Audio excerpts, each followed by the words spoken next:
And somebody told me that the podcast was having a party tonight. Ladies and gentlemen, boys and girls, children of all ages, welcome to episode 6 of the Caps Locks and Chair Shots podcast. My name is Ed Burkeen. You can find me at realsport101.com, covering baseball and the world of wrestling. With me is my newest tag team compatriot. He is the unfunny comedian, Alex out of the people. Hello. I have nothing interesting to say this week. I can tell. And with us is the muscle of the podcast, future MMA fighter and hopeful voice of the Philippines, the one, the only, the Jaime. Say hi to the people, Jaime. I may have lost a ton of weight due to CrossFit, but guess what? I'm still awesome, so let's roll. We're going to do something a little bit different on today's episode, trying something new in the ever-evolving world of the podcast business. Instead of breaking the action down segment by segment, show by show, because if you're listening to us, chances are you've already seen the shows, we're just going to give you our opinion on everything that's happened in the wrestling world. What was your moment of the week? What was the one thing that stood out to you across all 3 shows for the WWE? The Fashion Police Special London's unit.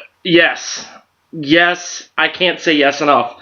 Jaime, what was the one thing that made you go crazy for? What was your mark-out moment of the week? The craze of the X Division in Impact Wrestling. Absolutely, one of the best. And actually, you know what? I say one of the best. Impact this week probably had the 2 best matches of the week, and they opened and closed. They bookended that show with the X Division match between... It's Andrew Everett and Desmond Xavier and Caleb Connolly. There you go. So Andrew Everett, Desmond Xavier, Caleb Connolly, and Matt Sydal in 4-way action for the X Division. And let's just for a second, since we're talking about Impact, 2 big things happened from Impact. Number 1, GFW World Heavyweight Championship match between Magnus and between Alberto El Patron. Gentlemen, let me hear your thoughts. I don't think I saw this match, actually. Then you're missed out. That was the match of the week. So we're just going to disregard you. Jaime, what did you think of the match? I liked the match. The match was good, but I didn't like the ending, to be honest. There's something about losing via submission rather than losing via pinfall. In my opinion, it made Magnus look weak that he had to tap out instead of a strong finish from El Patron. Well, let's not forget that Magnus had already gotten to the ropes during one of the attempts to lock on that cross arm breaker by El Patron. So he actually did get out of it once. I don't have as much of a problem with the ending of that match as much as the timing. It seemed very, very rushed. If you're going to have Magnus lose via a submission, let him be locked in that submission for a minute, maybe longer, not 10 seconds and him tap out when he was in it for 30 seconds earlier in the match and was able to get to the ropes. It just seemed to me like the ending was very rushed because the episode was coming to an end. They edited stuff out of there that really needed to be in that match. Let's talk about the most disappointing moment of the week. We'll call this one the jobber moment of the week. What made you hate wrestling this week? Well, I didn't like the Sasha Banks versus Alicia Fox match. I think it was forced upon, you see. Like, where did the booking for that match even come from? Was there a backstory? Well, I think that was the whole Raw in general. You know, I was reading that Dave Meltzer actually came across and said that the entire script for Raw was scrapped because of the Strowman injury. So everything was just kind of up in the air, and we'll get a lot more direction next week. Jobber moment of the week. Honestly, I'm probably going to be in the minority of people with this one, but I'm going to say the LAX Funeral for Decay. No, you're not in the minority. You are not. That was a flat segment. You know, I dig that the Veterans of War came out, and, you know, that feud looks promising, but why did they keep showing Abyss up in the rafters if he wasn't going to do anything? Why have him up there if he's not going to come down? You know, I would almost rather it be Abyss came down from the rafters to break up the funeral, LAX attacks him, and completely writes off Abyss, and then we have Joseph Parks come in to mitigate the feud between JB and Josh Matthews. That would have been fine. Veterans of War still could have come out after Abyss was laid to waste, and it would have been perfect. But you are not alone. I thought it was terrible. And the fact that they're still selling AJ Styles merchandise, they're still mentioning Crazy Steve, they still got Samoa Joe in the signature of the show. They may have changed their name, but it's TNA at the core. Yeah, they're turning a corner, but it's not a very big corner to turn. Moving on, if you guys had to pick right now, who is your one performer that blew you away last week? Let's go with you, Alex. Honestly, Roman Reigns. I guess it was more down to the booking, but the way he just absolutely destroyed Braun on Raw, like, that's the type of Roman we need to see more of. I agree with you on that, and honestly, I think that the writers were gambling on something and they lost. Like, as much as Reigns has been beaten down by Strowman, and I know nobody wishes injury upon anybody, but it would have benefited the WWE writers a hell of a lot more if Roman was the one that screwed up his shoulder and not Strowman. If Roman screws it up, now Roman is poised for a big comeback. Strowman being billed as this monster, being billed as this huge man, and then he gets injured and then gets destroyed by a guy he's literally spent months beating the hell out of. But yeah, I mean, there's no way he's not coming back as a babyface now, right? Oh, absolutely. Honestly, I think he comes back and they bill him as more of a monster. I mean, I don't exactly know who's bigger than Roman that you can take out, although I have heard some rumors that if he's not going to take on Lesnar at Great Balls of Fire, he will take him on at SummerSlam. So he has to beat down Brock at SummerSlam. Jaime, am I wrong on that? That's the only way Strowman can come back? Yeah, book him as the strong one. Pass the torch from Brock Lesnar to Strowman, because you don't expect Brock to be holding the title without showing up, right? So you need someone to put the title on TV on a weekly basis. So yeah, Strowman's the right guy at the moment. Yeah, and coming from me. From me. Exactly. Now, one thing that I've heard a lot of people criticize the WWE for this, and that is the fact that Brock hasn't been seen on TV in a couple of months. So where's the 30-day rule that cost Shawn Michaels titles, that cost Stone Cold Steve Austin titles when he broke his neck? Either of you guys care to weigh in on that? Is that a big thing for you guys? My understanding of the rule has always been that they can't have been injured for more than 30 days. There's nothing saying that you have to you have to defend it within 30 days, just that you can't be out of action for more than 30 days. That's my understanding of the rule. Okay, Jaime, is this a big deal to you? This lack of seeing the WWE Universal Champion? Depends on who holds the title, but since it's Brock Lesnar, what do you expect? He doesn't really talk, he needs a mouthpiece. It doesn't matter since it's Brock who holds it, but if it was somebody else, it would have mattered more. And you see, that's the thing. I love Paul Heyman to death. He's my personal hero for everything that he's done, but when they've given Lesnar the microphone, he hasn't been terrible. He's proven on podcasts that he can cut promos and he can carry conversations. He's not a bad guy. And honestly, I think Paul Heyman can be used to enhance other talent the way he did Lesnar when he first started. Brock Lesnar, when he came in, was just another big guy, but Paul Heyman made him into what he was. They can do the same thing. Maybe, down the road you see Apollo Crews turn on Titus O'Neil and join up with Paul Heyman. And you get another big guy, big smile, and Paul Heyman, doing what he does for his talent. That brings us to our feature topic of the week, and that is stables. Okay? Now, Paul Heyman, he had the Dangerous Alliance in several different organizations, including the WCW. Bobby Heenan had a family. Obviously, there's the Four Horsemen, D-Generation X, the NWO, Evolution. Now, I'm going to ask you guys a trivia question here. Out of the 6 groups that I've mentioned, which group has the record for the most world title reigns? NWO? No. Did you list off Evolution? Because I guess it would have to be that. Evolution is the correct answer, yes. Oh, yeah. 51 world championships. That's if you count Ric Flair with 18, because he is a 9-time NWA champion, a 7-time WCW champion, and a 2-time WWE champion. Hunter has, I think 13. Batista has 7. And Orton's got 13 now. So, I think my math's off there, but it wound up being 51. There's actually a piece on Real Sport 101 that will be out that I did on Evolution. And, some interesting things about Evolution.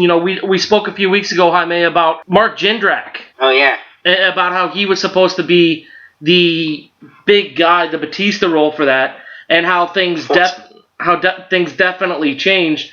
But there were a few other things as well. I'm going to ask you both, who's the biggest movie star to come out of there? Come out of those four? Who's the biggest star? Obviously. Ric Flair, for all of his spectacularness. You know what his feature movie role on IMDb is besides the ESPN documentary chronicling his life? Leather-faced man, Magic Mike XXL. 18-time world champion, is a male stripper. Was he in that? I don't remember him. He had a credited role. I was doing research for the piece. He was in Magic Mike XXL. And honestly, I am kind of happy that you don't remember Ric Flair being in a male stripper movie. I wish we could forget the two feature roles that Triple H was in. Hold on, are you telling me that you don't remember the one where he was on that school bus with all the kids? The chaperone, yeah. Yeah, the chaperone, yeah. But he also beat the hell out of Ryan Reynolds in Blade Trinity, too. There's actually a behind-the-scenes piece that used to air on WWE Confidential. They used to air it about once a month, showing the filming of that particular scene. Orton is the only active wrestler left. Dave Bautista was on Talk is Jericho podcast, saying that he has spoken to the WWE about coming back. My question for you guys is, would you be interested in seeing Dave Bautista come back under these circumstances? He said he would only come back if he were to work a program with Triple H. He's not interested in any of the new guys. He's not interested in anybody but Hunter. Are you interested in seeing Batista, Triple H at a WrestleMania? Definitely. There's a good backstory to that, given how Batista's last run was when he quit Evolution because Triple H did not live up to his promise, because he promised Batista the world when he returned. So, given that unfinished business, and there's a good backstory, which maybe Evolution would also be brought up in the process, so it's going to be a good story. But match-wise, I don't know right now. Okay. But for the storylines, yes, it's a good deal. Well, here's the thing. Batista is, as of Guardians of the Galaxy 2, not just the wrestling guy who went into acting. He is a legitimate actor. He proved he has real acting chops. If they could get him back to do a year-long thing where it builds up to that match with Triple H, yeah, I would watch it. I'd be fine with it. But honestly, I'm more interested in seeing him just do more acting. Okay, well, I mean, you say he's got legit acting chops. Well, let's not forget the most famous guy to go from the WWE to acting is The Rock. And we've seen him back wrestle matches. He even had a short world title run a couple of WrestleManias ago. So there's nothing, and that was after he did the first Fast and the Furious movie. That was after the Scorpion King and all this other stuff, and the Tooth Fairy. Let's not forget the cinematic masterpiece that was the Tooth Fairy. Oh, God. Underrated hockey movie. And by underrated, I mean nobody liked it, and many more people should have hated it. That being said, I don't think it's out of the realm of possibility. It's just a matter of, does the WWE want it? I can't imagine they do. I wouldn't say so, especially the way things are running right now, and with his terrible reaction that Batista got when he came back as Blue Tista in the Royal Rumble, and I don't know how much of that was because Daniel Bryan didn't come out at 30 and it was Batista, but I don't see him coming back at all, especially for a retirement match. And speaking of a retirement match, he went away quietly. We haven't seen him in a long time. And he was a part of one of the stables we're going to talk to about here in a little bit in the Ministry of Darkness and in DX for a little while, and that's Kane. You know, he's running for mayor of Boone County or some county in Tennessee. He just went away. You know, he's been kind of on again, off again, whether he's Corporate Kane or the Big Red Machine or the Devil's Favorite Demon or whatever. Now that The Undertaker is retired, are we going to see Kane get that one last match through Hellfire and Brimstone at maybe a WrestleMania or at a SummerSlam or maybe a pay-per-view that's more befitting of him? Great Balls of Fire has fire in it. He's known for fire. I'm just saying it lines up for something there if it wasn't an election season. But would you be interested in seeing a Kane retirement match, and against who, Alex? Probably not. Because Kane is a big, tall man who couldn't really do all that much when he was younger, other than, like, big boots and choke slams. Oh, I beg to differ. Kane was one of the more athletic big guys In fact, he was coming off the top rope around the same time The Undertaker was, and Kane was probably a little bit bigger. But continue. But anyway, I don't think I'd be interested in it again, unless it was like against someone he had a lot of history with, but there aren't too many of those left that are actively wrestling. There's, I guess, X-Pac. X-Pac's got to get out of jail first. Oh, that's right. He got arrested, didn't he? Yeah, he sure did. Only if it's against The Undertaker. You know, a good scenario would be nobody wins that match. You see, like in the middle of the match, the lights go dark, and then all that's left in the middle of the ring is Undertaker's hat and Kane's mask, something like that. Something or two urns. That's the same type of stuff that people were saying about Sting. Like they wanted to see Sting's baseball bat and Undertaker's hat, and that's just pure fantasy booking. No, and it's 100% right, but we're getting to the point to where that's the only thing that's going to make people happy, is all these fantasy scenarios that, you know, the WWE needs to build a time machine so they can bring back, you know, Hulk Hogan back in his prime so he can take on John Cena and retire Cena. All this fantasy crap is the only thing that's going to make 100% of the people happy. There's no real fitting way for Kane to retire. The best thing he could do is to do what he did, and that's just quietly off into the sunset. Everybody's so caught up in this nostalgia thing where they want to say goodbye to their heroes. They want to have that one last moment, have that Ric Flair moment at WrestleMania, have that Shawn Michaels and Triple H and The Undertaker, you know, holding each other up as they go up the ramp, having all of that stuff. And, you know, that's fine for nostalgia purposes, but it wouldn't fit Kane's character. It really didn't fit The Undertaker's character. The Undertaker shouldn't have lost clean. The Undertaker shouldn't have been shown leaving a broken man that he was. It doesn't fit Kane. The only thing for Kane to do is to just go away, have JBL make an offhand mention 6 months from now about how, boy, it's kind of weird we haven't seen Glenn Jacobs here in a while. And that would be the last mention of Kane. He can work behind the scenes if he doesn't win the mayoral race, and we go from there. I mean, you look at some of the great names that haven't had retirement matches. Has Hulk Hogan had a retirement match? A legit retirement match? No. Did Randy Savage have a retirement match? Did you count the one in TNA? No. Nothing from that era in TNA counts. Period. Nothing. Nothing. But, you know, Ricky the Dragon Steamboat never had a retirement match. Roddy Piper... Did he have one at Mania against Jericho? That wasn't a retirement match. That was just, Ricky Steamboat, 65 years old, and can still hang with Chris Jericho. Oh. Well, I mean, that was his last match, though. So that's a retirement match. No, I'm talking about a no-shit. Everybody knows this is this guy's very last match. He's not going to wrestle again, although I think Flair still wrestles. But it's billed as, at least on the Underground, a retirement match. I don't think Kane is the right character to actually have this moment. He doesn't need it. What is a retirement match going to add to Kane? It's not going to add anything to his legacy. Losing is not going to help him. Anybody beating him is not going to help him, you know. Reigns beating The Undertaker, it helped, believe it or not, Roman Reigns, because it put so much heat on him that even the smarks who were booing him 3 months ago were coming to his aid and saying, you know what? Wasn't terrible, and he was put in a bad position, so we're going to cheer for him now.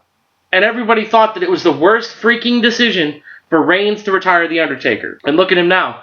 I can argue he's getting more cheers now than what he did in February. Anyway, let's move on. Let's go ahead and talk about another stable, and that's the Ministry of Darkness. On my quest to watch every Raw ever made, I am currently in a standstill somewhere around March of 2000, heading into that WrestleMania. The Ministry has just broken up in my timeline. The Ministry gave launch to a bunch of future stars. You had the APA coming together. Ron Simmons went from being just a big, powerful token black guy in the NWA and early in WCW to being the leader of the nation, and now he's a beer-drinking badass with Bradshaw, who was destined for greatness, but injuries derailed him. It gave launch to Edge and Christian and the Brood with Gangrel.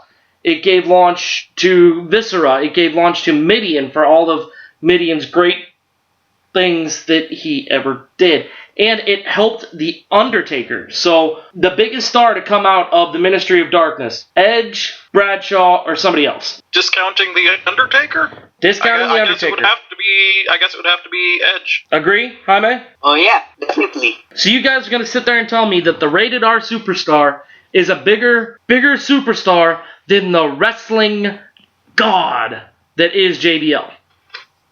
Well, first of all, screw JBL, that piece of garbage bully. Second of all, more casual fans know Edge than JBL, so yes. More casual fans know JBL because Edge tried to have sex with Lita in a live sex celebration. That's why people know Edge. Well, because in terms of accomplishment, Edge has more world title reigns. He had more interesting storylines. Because as for JBL, it all came late to him. At what age, at what point in his career did he become a WWE champion? It was already the time that they're almost going to pass that torch to John Cena. Well, so he was the one that it just came too late for him. It could have been. He was the one that passed the torch to Cena. Cena's first title reign came at the expense of John Bradshaw Layfield. But you both are wrong, and let me tell you why. Edge, for all of his greatness, and he was great, and I love Edge. He was great on the mic. He was, his TLC matches are legendary. Some of the rest of his matches where he wasn't flying around the place and where he wasn't dependent on the Hardys, they weren't all that fantastic. Plus, Edge had a lot of good stuff because he was head-to-head with John Cena. Back when John Cena was the battle-rapping guy that he was, back when they could sit there and they could call Lita a slut on national television and it'd be okay. Back when he could, straight out say he shook hands with Lita last week and he gave her gonorrhea. That promo is one of the best ever, by the way. JBL didn't have that. Who is JBL feuding with? Kurt Angle? Kind of. Who is JBL? Booker T? JBL and Booker T, I'm sorry. Even on paper, that's not something I want to watch. You put JBL against Cena more than just the 3 months that they had him, it would have been so much better for JBL's career. Edge wound up being a bigger star, and if he hadn't hurt his neck, would have been an even bigger star. But in my opinion, JBL was better. While Edge was sitting there and being the squeaky clean tag team guy, JBL was throwing D-Generation X around Tim White's bar. They were destroying that bar on numerous occasions, and they were making better television than Edge and Christian. Let's talk about another faction, and this is another Ric Flair faction, the Four Horsemen. Now, we all know the history of the Four Horsemen, how they were pretty much the best thing going for the longest time. And, much has been written about the stuff that Flair used to do with them, and, there's a party in Richmond denied, and, the Four Horsemen, and, Arn Anderson, Tully Blanchard, Ollie Anderson, or whoever you want to throw in there with J.J. Dillon. What do you guys know about the Horsemen? Let's start there. Not my era, so I don't know much about him, or them, I should say. You're killing me, Smalls. Hi, man. Tell me you know about the Horsemen. Well, I only got bits and pieces, not the original one, but I've heard more on the latter part where Chris Benoit and Barry Windham, if I'm not mistaken, were part of it. I can forgive you guys for not knowing who Magnum TA was. Not a lot of people do. He hasn't wrestled in about 30 years, but not knowing who the Horsemen are is borderline unforgivable. It pains me. Honestly, here's the thing. I've tried to go back and watch a lot of the WCW and NWA stuff on the network, and it's just boring as hell to me. You don't need to watch it for the wrestling, because I'll be the first to tell you, wrestling in the 1980s, there wasn't a lot of high flying. There wasn't a lot of hardcore. It was a lot of, 2-minute chin locks. And, a guy gets a roll-up to get a victory. And there weren't a lot of special moves. And I get that. It wasn't fantastic. But the thing that made the NWA and wrestling TV in the 1980s great were the promos. Don't even go to the network. Go to YouTube. Look up some of Ric Flair's greatest stuff. And if you're not completely blown away with how great Ric Flair was with the Four Horsemen, you just don't need to watch wrestling anymore. Because he literally is the basis for everything that promos have been done for the last 30 years. Without Ric Flair, none of this even happens. It's something that every wrestling fan needs to watch. And the fact that you guys don't know the Four Horsemen, it hurts me. Since you don't know about the Four Horsemen, let's go to the other big name in the WCW. Let's talk about the NWO. Now, at one point, the NWO, or at any given point, the NWO has had 64 confirmed members of their brand. It was originally brought in as an intention to be a separate and equal company to WCW, creating a counterculture, according to Eric Bischoff, as far as what the NWO was compared to what WCW was. They were set to be invaders, set to change the face of wrestling, and they did it with one of the biggest men to ever wrestle in Kevin Nash, and the biggest name in wrestling history, and Hulk Hogan.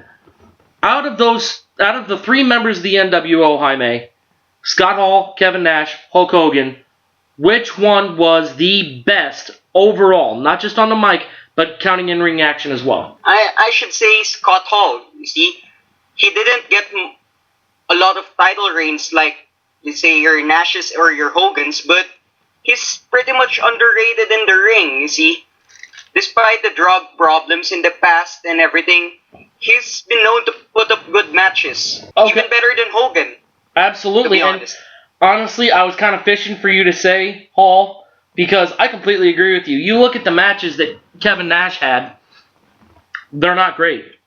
You know, Hulk Hogan is the biggest name in wrestling history, but the stuff he did with WCW, I'm sorry, Hulk Hogan should have never been a heel. It was the best storyline that probably ever created, but it made for some of the worst matches. And I will forever hold a grudge between Hogan and Nash for the finger poke of doom. You guys know what the finger poke of doom is, right? Yes. The NWO. Can you name somebody that maybe should have been in the NWO that wasn't? Sure. Well, there aren't a lot of people in WCW that weren't in the NWO, so that's the thing. Like, there were so many people in the NWO that adding more people would have just even more oversaturated it than it already was. But, like, let's say that you didn't add Virgil or any of these Rick other Rude jobbers that they put or Conan. And, well, Conan was alright. You and I will disagree on that. I guess, Chris Jericho, maybe?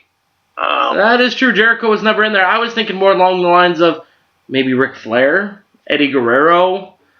Well, no, because the NWO was supposed to be that counterculture thing, so you put these older guys in there, then it's not going to be so counterculture.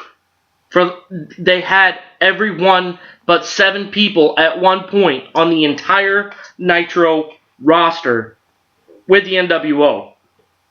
Now, it got brought back after the invasion angle in early 2002 to be the cancer that was going to end the WWE, end my creation. Rah, I'm Vince McMahon. Ah.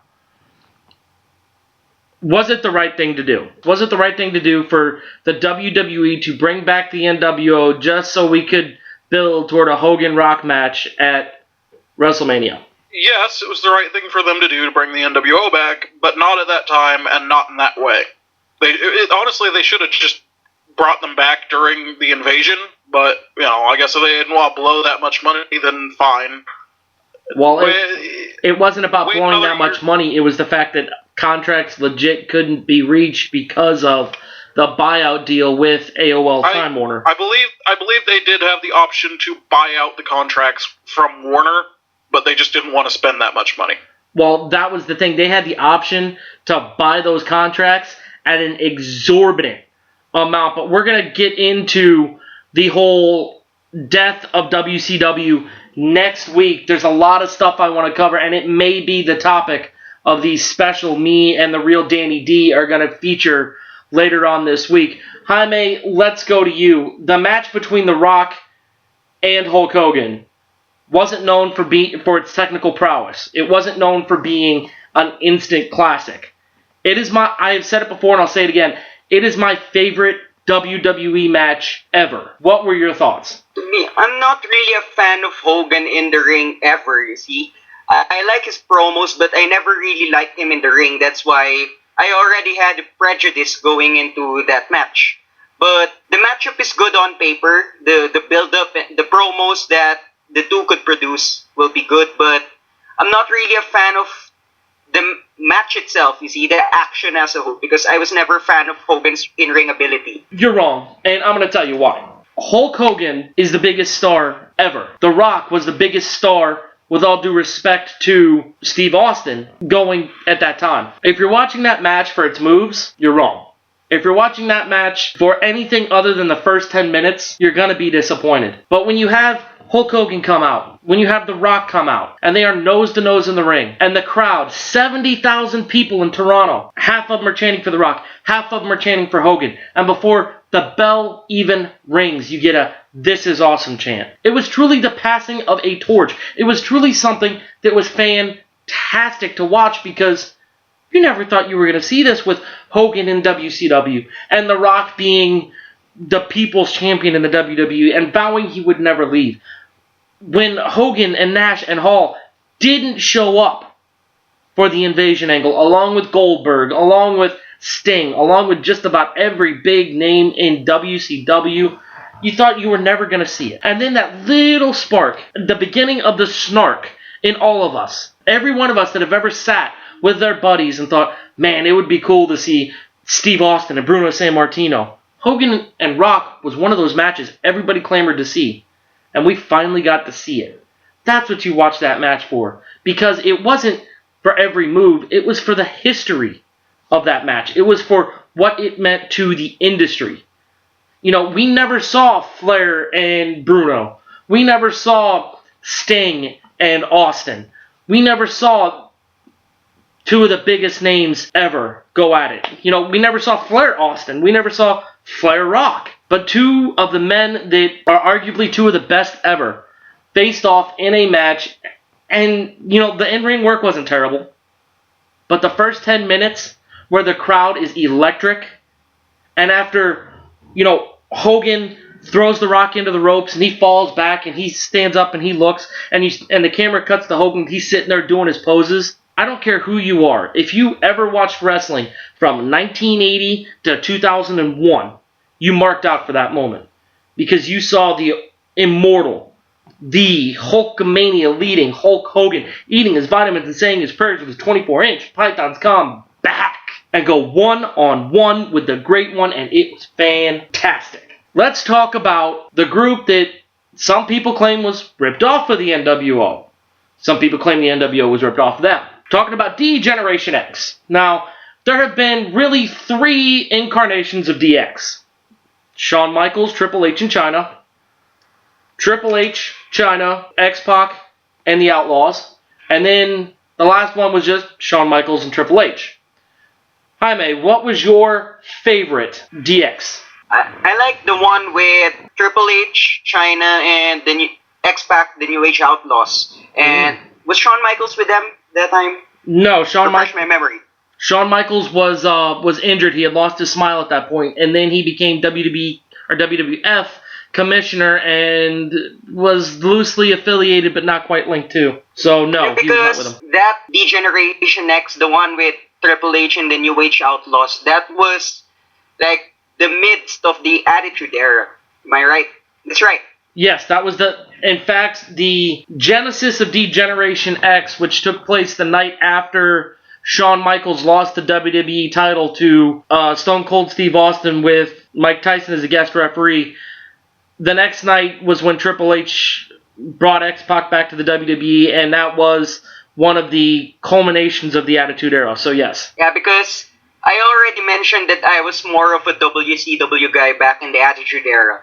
But when I get to watch bits and pieces of the WWF back then, it was always that D-Generation X, the one with the New Age Outlaws. So I like that. That's what got me hooked to both WWE and the WCW. Right. So yes, that's what I prefer.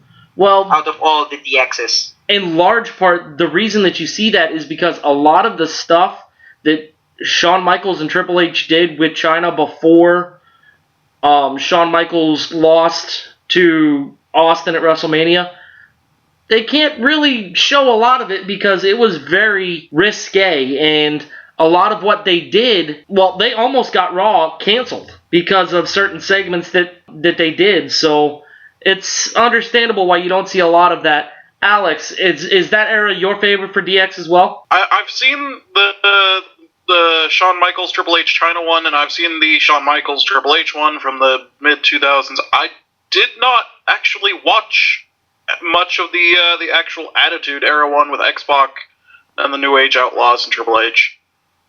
Well, because I've just never watched much of that period. You're missing out on some really, really great stuff.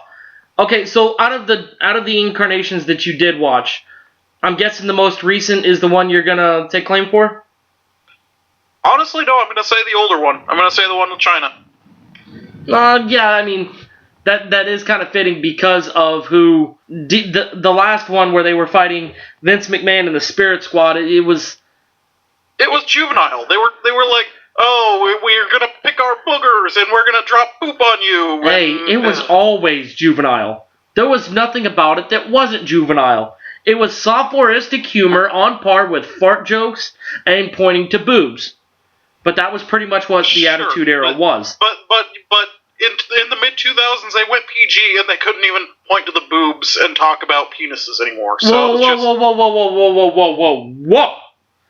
They may not have been able to talk about it, but the WWE actually released shirts that said Vince McMahon likes or loves, and then had a picture of a rooster implying that he liked cock.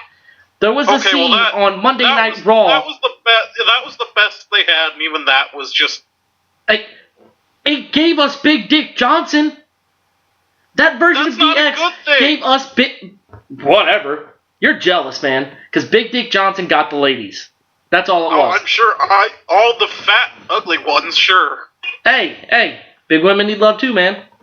That's all I'm going to say about that. But you're 100% right. That new version of DX, I think, was strictly for nostalgia factor only because Shawn Michaels was a born-again Christian.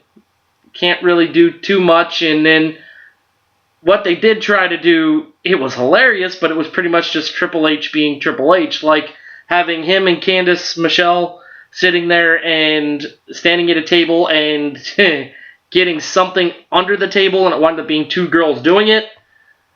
I mean, there was some good stuff in there, but in large part, it was just a nostalgia factor.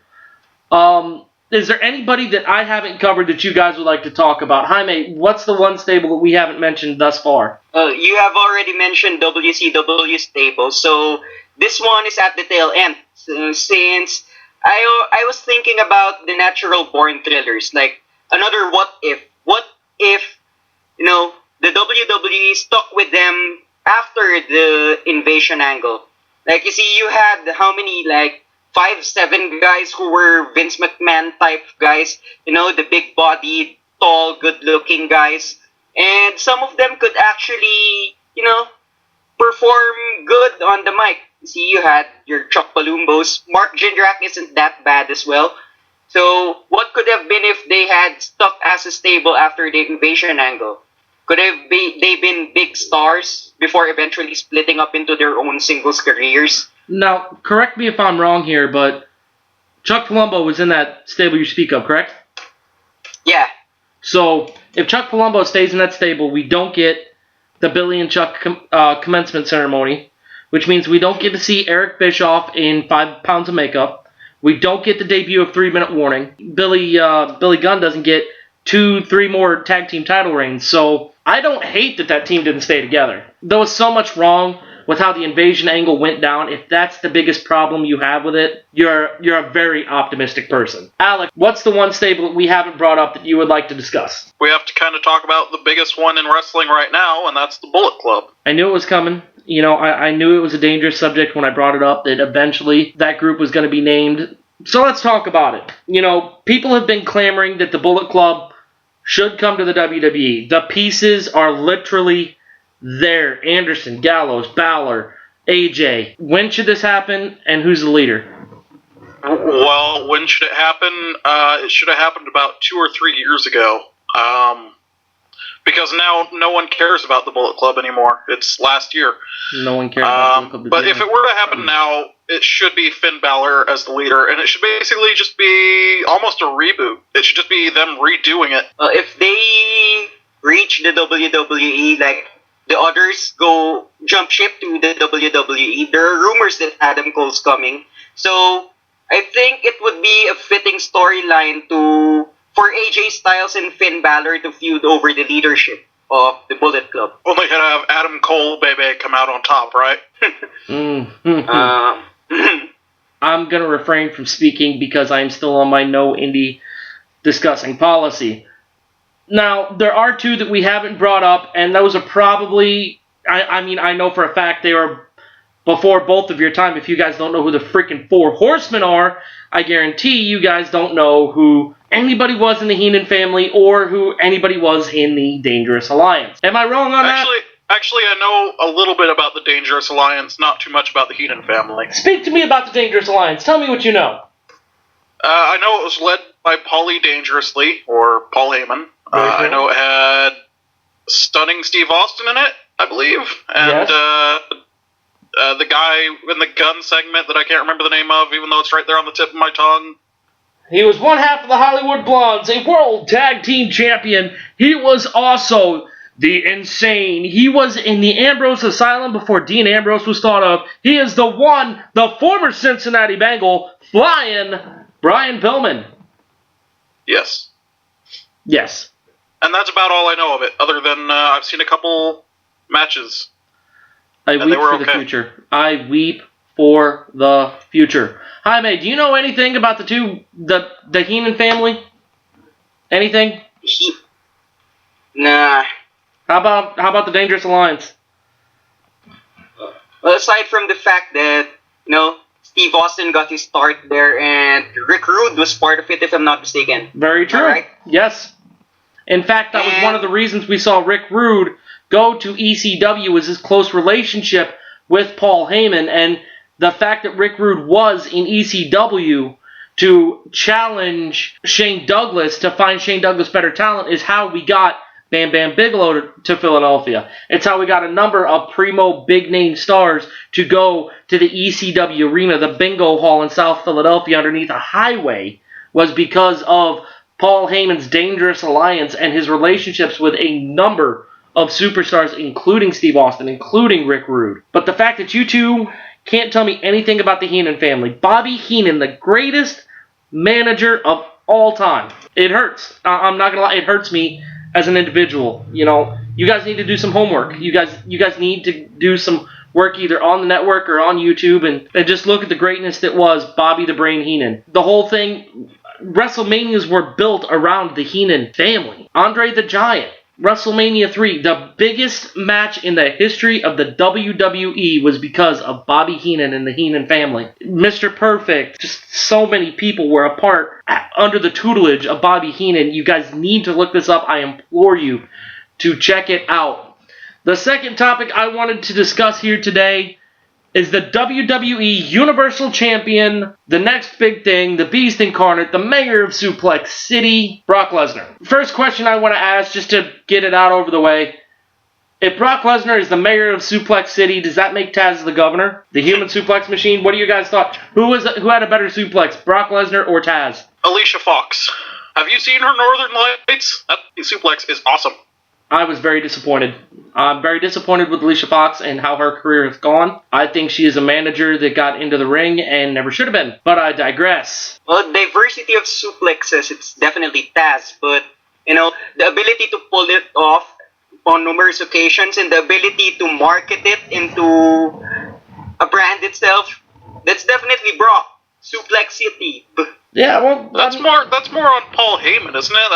That's kind of Brock said one thing off the cuff, and then Paul Heyman turned it into a tagline. Paul Heyman's done that for everyone he's ever worked with, and you look at it, and Taz can thank Paul Heyman, and Lesnar can very much thank Paul Heyman for everything that's happened in their careers. So I guess the real answer to that question is it's Paul Heyman, isn't it? Yeah, it's got to be. Paul Heyman has the best suplex because he has the guy with the best suplex no matter which one you choose. Okay. Yeah, definitely. There's an article that's up on RealSport101.com about the 5 men that have a realistic shot to face Brock Lesnar at either SummerSlam or Great Balls of Fire. And let's talk about that pay-per-view name for just 1 second. and we're going to spend just a hair of time on it. Is there a worse name for a pay-per-view than Great Balls of Fire? Well, goodness gracious, no. That's awful. Jaime, was there a worse one? In Your House, maybe? Insurrection? No, nothing beats the Great Balls of Fire. Taboo Tuesday was terrible. Next? Are we going to have WWE SmackDown presents Achy Breaky Hearts? Hey, you know what? I could make a pretty damn good pay-per-view with that. You could feature it around Natalia's quest for breaking Charlotte to get the SmackDown Women's Championship. That could be the main event. You could fill it with the return of Tyson Kidd. And he's going to take on Cesaro in a match. It could be worked and be pretty damn decent. And then you have Billy Ray Cyrus be the special guest referee in a match between two somebodies, and he gets his achy breaky ass kicked. I'm just saying. Does he get to twerk on Darren Young like his daughter did on Robin Thicke though? No, somebody'd have to twerk on him. That's how that comes full circle. Either way, I still don't think Achy Breaky Heart is as terrible as Great Balls of Fire. Back to Lesnar. Who do you want him to lose the title to? Will it be Strowman at SummerSlam? Will it be somebody sooner, the likes of Finn Balor, Seth Rollins, Roman Reigns, Bray Wyatt? For me, I already mentioned that I would want Seth Rollins to be the one to dethrone Brock Lesnar, since he already had the Kingslayer moniker, and definitely he might be the one going over Samoa Joe in that feud. So why not put another Goliath in front of him in Brock Lesnar? Then he feuds with Finn Balor after. Who should face Bork Laser at Great Balls of Fire? Finn Balor, I guess. Just to get that match out of the way. Did you just call him? Oh my gosh. You are such an internet smark. I want to reach through Skype and just smack you around a little bit. You both are wrong, and let me tell you why. You know, as much as Seth Rollins and Finn Balor would make excellent matches against Lesnar, it's not believable. You spent years building Brock Lesnar into this superhuman monster, this man among men who has no equal. The only way he lost the title at WrestleMania was because Seth cashed in Money in the Bank. The only way he can lose is to somebody that is bigger and badder than him, and that's Braun Strowman. He's already destroyed Roman Reigns. He's already destroyed John Cena. It's unfathomable to think that anything short of Finn Balor turning into the demon that he is, and pulling out a move that we have never before seen, maybe a 450 splash with a chair underneath him, or literally stabbing Brock Lesnar repeatedly in the abdomen. That's the only way anybody's going to win like that. It has to be Strowman. It has to be Braun Strowman. You know what I would kill to see? I would kill to see broken Matt Hardy versus Brock Lesnar. Why? Because that would be awesome. You could dip Brock Lesnar in the lake of restoration or whatever, and Taz could come out. Well, hell, if you're going to do that, why not just have, Lesnar show up to the ranch or whatever it's called. He gets dipped in the lake, and out comes James Ellsworth. Out comes Gilbert. Out comes Spike freaking Dudley. Who the hell cares? Broken Matt Hardy, as much as he's been teasing it in every Raw he comes out on, it's not going to happen in the WWE. Because they're it'll happen. I've heard they're riding the nostalgia train it badly, and so it'll happen. They probably won't call it Broken Matt Hardy, but it'll happen, and it'll be terrible. They're riding the nostalgia train of the Hardy Boys are back. It's the same way you're not going to see the charismatic enigma Jeff Hardy come back. Matt Hardy needs to stay right where he is. They need to do the same thing with the Hardys that they did with the Dudleys. Let them run for 6 months to a year as being a dominant tag team. Let the fans get out all their chants. Let the fans get out everything they want to see about everything that is the Hardy Boys and, the Cameron, North Carolina native veteran wrestlers that are going to come in and take the tag team by storm, and then let them go away at WrestleMania, let them disappear, let them make money on a Legends contract, and just go away. We don't need to see broken Matt Hardy. We don't need to see the charismatic enigma Jeff Hardy. They need to just be the Hardy Boys and just go away. That. Jeff, literally every major reporter in wrestling has been saying they want a Jeff Hardy singles main event run. And Matt has all the makings to go into the creative team when he retires. Right. So. But one thing you're missing, they've already done this 3-4 years ago. Because what other big WWE tag team went to TNA, broke up, and one of the guys became a main event world champion? The difference between the Dudleys and the Hardys, though, is at this point, Matt and Jeff are on equal footing in terms of being major main event single stars. No. And also, they wanted to do Bully Ray in WWE, but they couldn't because they didn't want to use the word bully. It doesn't matter. They can't use the broken trademark right now either. They're still pending litigation. So they'll just call him Reborn Matt Hardy. With Bully Ray, the bully They can't use Reborn either. Impact's got that trademark with Matt Sydal. Okay, then they'll call him Shattered Matt Hardy. No, they just need to let Matt Hardy go be Matt freaking Hardy version 2, and then that's it. But he won't get over like that, and people will keep chanting, delete, delete, delete, and they'll have to acknowledge it somehow. Then let them chant it. How many people were chanting for the Bullet Club for a year? And they still haven't gotten that. Well, they kind of did. No. Not counted. Not counted. No. Anyway, Jaime, I don't even remember where this question started. It started with Braun Strowman and Brock Lesnar. Okay, let's go with, since he wanted to bring up Matt Hardy, should we see broken Matt Hardy in the WWE? Well, I think I agree more with Ed. Like, I think they're only bringing back the Hardys like they did with the Dudleys. But rumor has it that Jeff is gonna have his singles run, so I'll just wait till then. But right now, I still believe that they're just being brought back as a nostalgia act like the Dudleys. Well, guys, we are about near the end of things. We didn't really talk a lot about the action, but let's preview next week's show. We're going to talk about the death of WCW at great length. We're also going to preview Backlash, as we have 5 confirmed matches right now, whether it be the WWE Championship match between Jinder and Randy Orton, or Shinsuke Nakamura taking on Dolph Ziggler. The women are doing something, the tag teams are doing something, Breezango is taking on the Usos, so we got all that to look forward to, and stay tuned at some point, either this week or next, depending on scheduling, we are going to have a special edition of the Caps Locks and Chair Shots podcast, where me and Danny D are going to riff and get everything out in the open of all the controversial topics you have in the wrestling world. So, for all of us here at the Caps Locks and Chair Shots podcast, we are going to say sayonara, but before we go, we're going to tell you where you can find us. Alex, where can people find you on Twitter? Find me on Twitter at @officialunfunny. Alright, officialunfunny on Twitter. He also has a YouTube channel you can check out. He's a big name on social media now. Jaime, the recent college graduate who is going to be a voice of the people in the Philippines, where can they find you on Twitter? Right now I have a new account, so follow me at TheGreatJLA. That's like the 4th new account you've had in the 6 weeks we've been doing this. No.